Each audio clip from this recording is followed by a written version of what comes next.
Hello friends, welcome to this next video lecture on influence line diagrams for bridge trusses.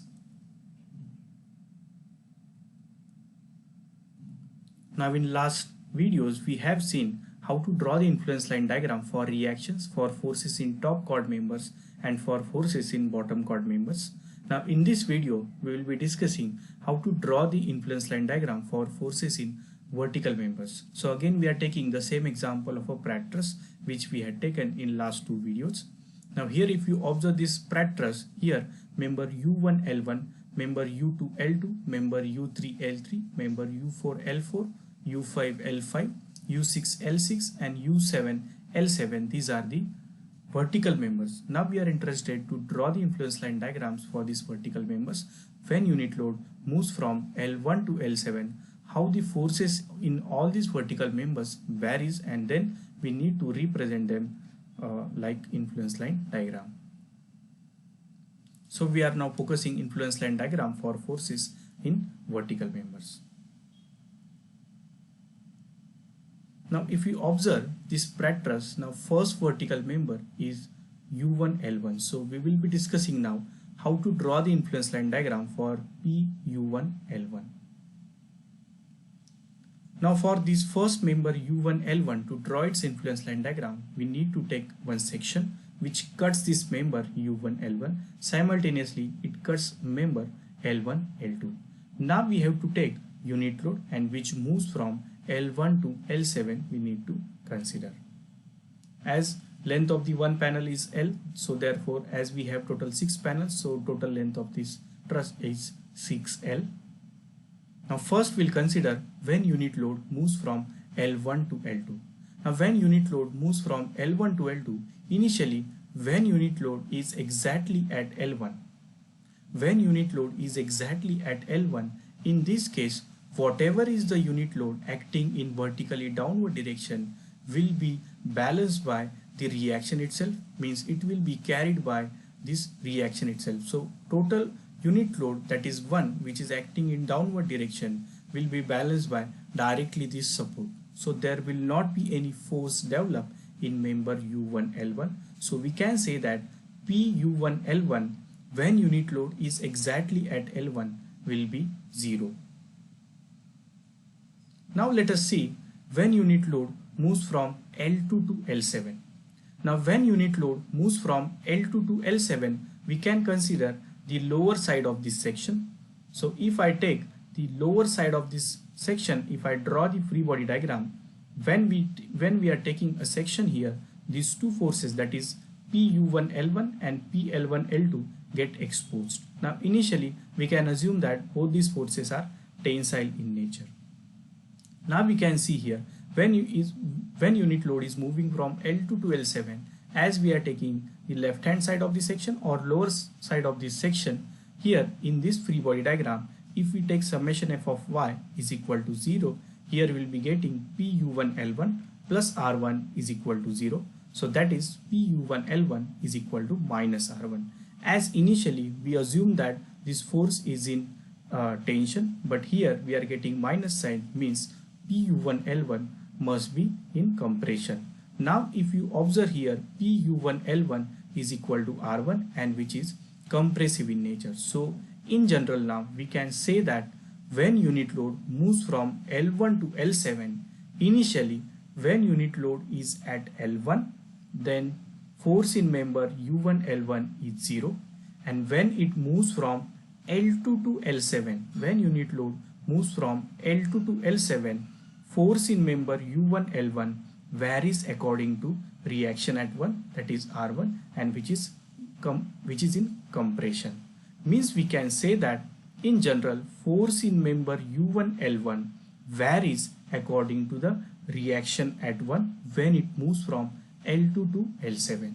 So to draw the influence line diagram for U1 L1, we can use the influence line diagram for R1. As in last video we have seen how to draw the influence line diagram for reaction at 1. Now if you see this diagram, now here influence line diagram for reaction at 1 which varies from 1 to 0. So same influence line diagram which we use for R1, we can use it for PU1 L1. But now If you see this diagram now, as we know that when unit load is exactly at L1, PU1 L1 is 0 in this case. So here we can see in this diagram it is 0 now. When this unit load reaches to L2, in that case, then PU1 L1 starts to vary according to this R1. So from this point it varies according to this R1. Now here you can just connect this line here, because from this point it behaves like reaction at 1. So it is just like the influence line diagram for reaction at 1, but it is applicable from point L2. But now for the rest of this region, you cannot show it directly here 0. Here it varies from here 0 to this ordinate. Now how to find this ordinate? Again, it is very much simple. If we know this triangle, by just similarity of the triangle, we can easily find this ordinate, which is at a position L2. So you can easily find it as it is a 5/6. By just similarity of the triangle, we can easily find this ordinate. So in this way, we can draw the influence line diagram for a first member, that is U1 L1. Now afterwards, we'll move to the next member, that is U2 L2.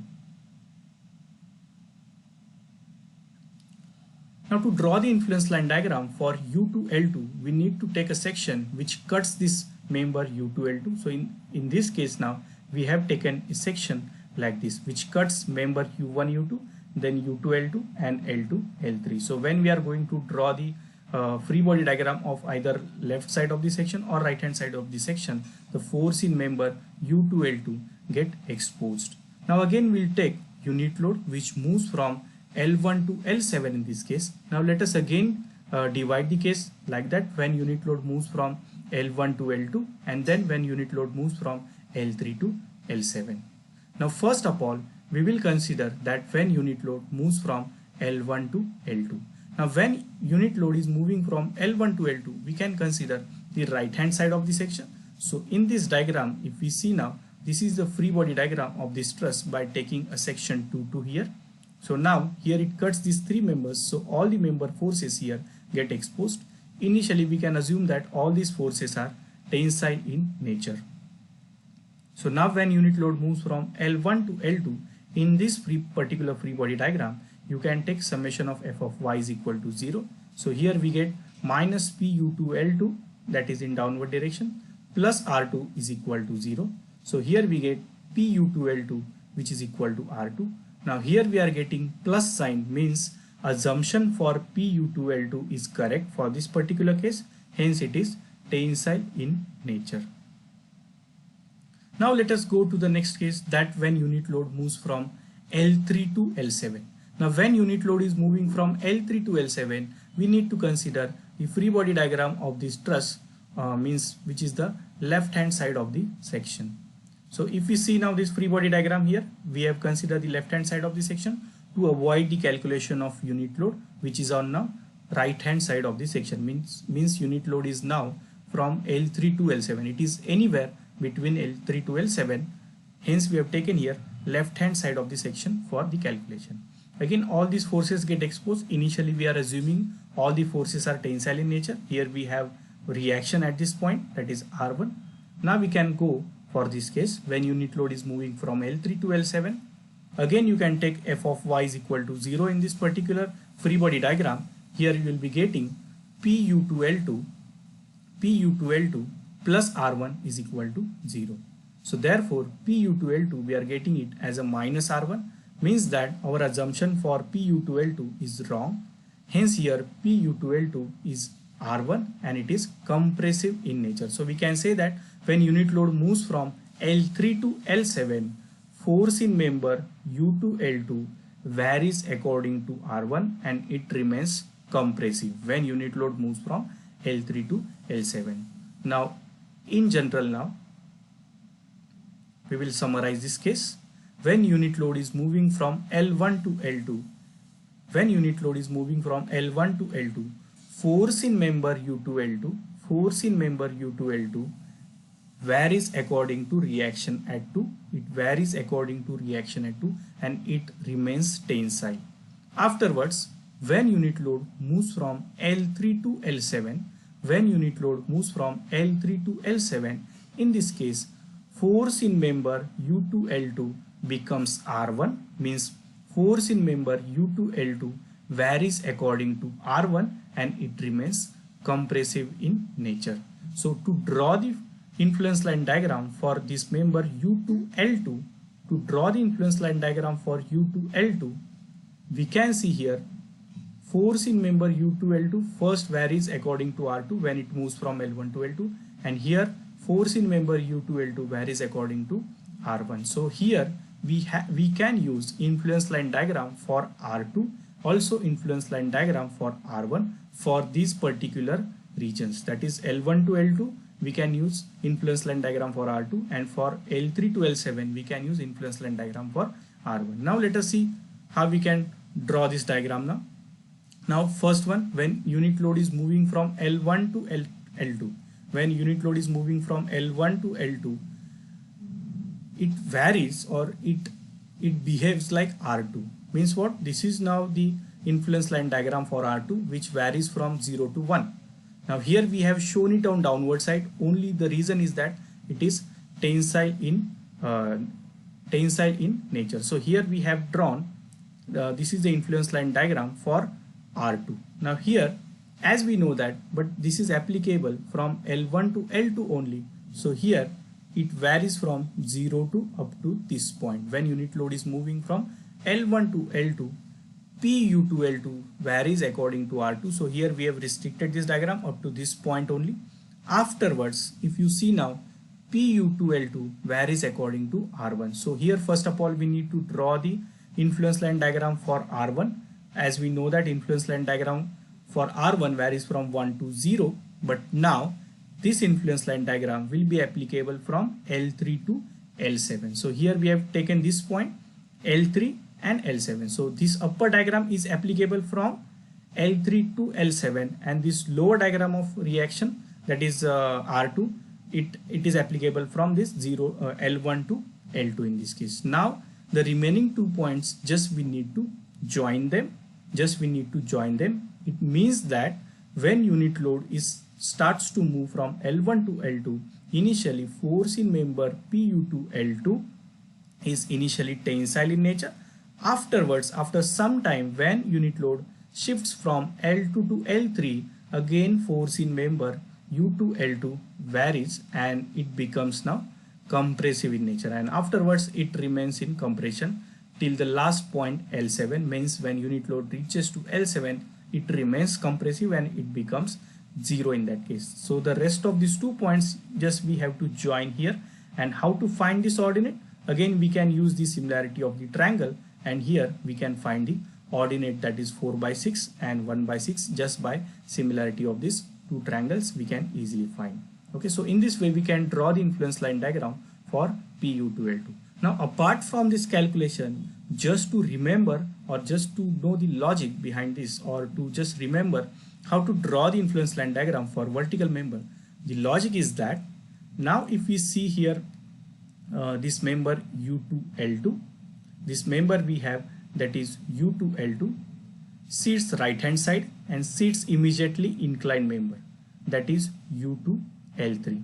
So now this inclined member is in this direction. Similarly, now while joining here these 2 diagrams, you need to consider the line which is opposite to this direction. So here in this way we can connect these 2 points, and afterwards we can go again, or we can continue the same diagram. So for this vertical member U to L2 sits immediately right hand side. See this panel now. If we see here point L2 and L3, between these 2 points there will be a variation from compression to tension or from tension to compression. So here we have selected the 2 points, and the direction of this inclined line must be opposite to this direction of this inclined members. So now we'll move to the next member. So in this way now we can draw the influence line diagram for L1 L2, U1 L1, then U2 L2, and then U3 L3. Now for U3 L3 again we have same logic, seats immediate right hand side and seats immediate right hand side. So here we have this L3 joint and L4 joint. So variation of the compression to tension or tension to compression will be from L3 to L4 in this case. So here in this influence line diagram, you can see here variation is from L3 to L4 in this case. Here this is the variation from L3 to L4. Now if we see the inclination of this inclined member which is connected to this vertical member, see its inclination, just cross it in this direction, we have this connection of these 2 points of this influence line diagram. So here we have started from this side compression up to this joint L3, and again from L4 to L7 here we have started from this joint and just connect these 2 lines. That is now after connecting, you can easily again find the similarity of the triangle, and you can find the ordinate here 3/6 and 2/6. Only we know the influence line diagram for reactions here, that is 1 to 0, and here it is 0 to 1. By these 2 triangles and just doing the similarity of triangle, you can easily find these 2 ordinates. Now after finding the influence line diagram for U1 L1, U2 L2, U3 L3, now we'll go to U4 L4. Now if we see now U4 L4, here U4 L4, if you observe joint U4 now here, you can see this U4 L4 is a zero force member. As unit load is moving from L1 to L7 in this case, and the given type of truss is a thorough type truss, means though unit load is moving over this truss, it will be in contact with the joint L4 when it reaches to L4. So there will not be any influence of this unit load over this U4. So here the force in member U4 L4 remains 0 for every position of unit load, as it is a zero force member in this case. So you can easily draw the influence line diagram for U4 L4, and it is a very simple, that is a simple straight line. Now once you draw the influence line diagram for U4 L4, the rest of members, again you can use the similarity or the symmetry of the truss, and you can just do the mirror view of the last 3 diagrams, and you can just continue here by doing the same logic which we discussed in the last slide. Okay, so in this way we can draw the influence line diagram for all vertical members.